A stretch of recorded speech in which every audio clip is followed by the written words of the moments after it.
You know, there are American heroes who don't like this idea.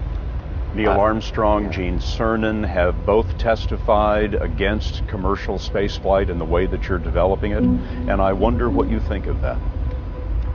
I was very sad to see that, because those guys are, those guys are heroes of mine, so it's really tough. I wish they would come and visit and see the hardware that we're doing here. And I think that would change their mind.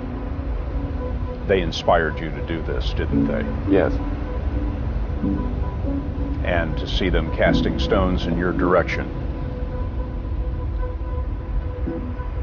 It's difficult. Did you expect them to cheer you on?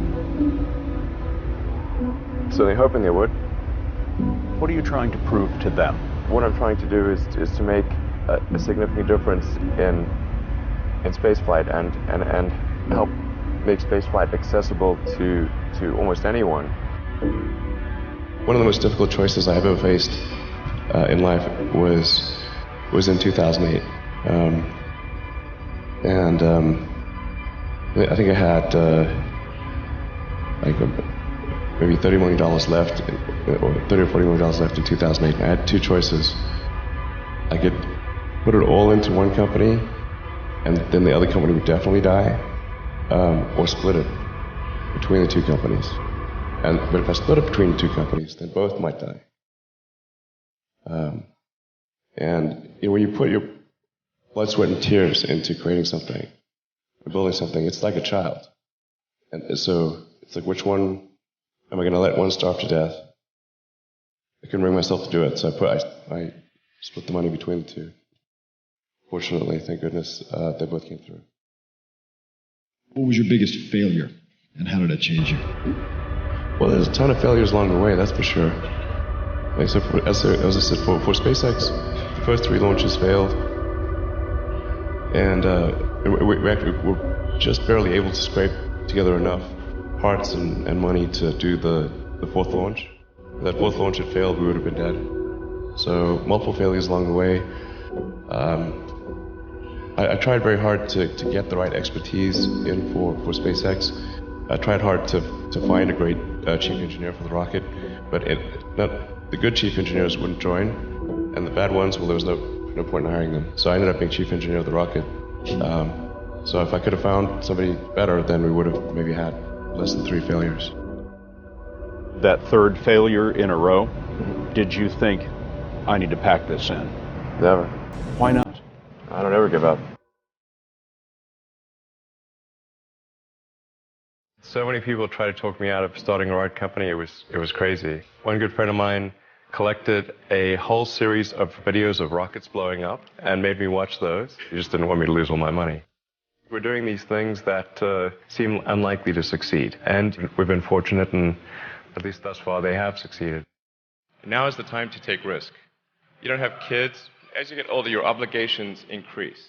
And once you have a family, you start taking risk not just for yourself, but for your family as well. It gets much harder to do things that might not work out.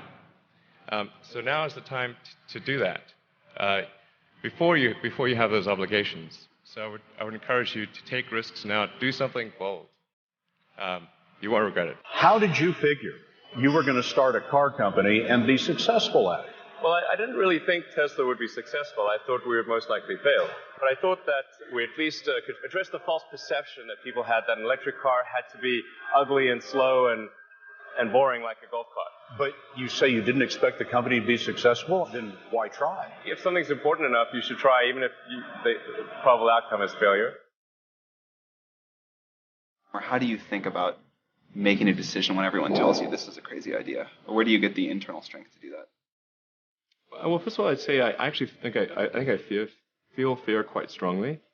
So it's not as though I just have the absence of fear. I feel it quite strongly. But there are just times when something is important enough, you believe in it enough, that you do it in spite of the fear. I think about what technology solution is necessary in order to achieve the particular goal, and then try to make as much progress in that direction as possible. I think being a multi-planet species and being out there among the stars is important for the long-term survival of humanity. And that's one reason. But then the part that I find personally most motivating is that it creates a sense of adventure. And it makes people excited about the future.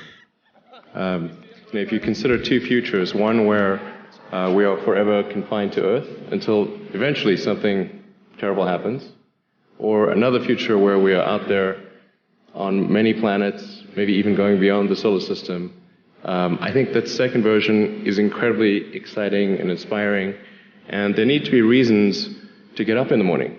Life can't just be about solving problems. Otherwise, what's the point? There's got to be things that people find inspiring and make life worth living. When my brother and I were starting our first company, instead of getting an apartment, we just rented a small office and we slept on the couch. And we showered at the YMCA, and we're so hot up we had one computer, so the website was up during the day, and I was coding at night, 7 days a week, all the time. And I sort of briefly had a girlfriend in that period, and in order to be with me, she had to sleep in the office. So work hard,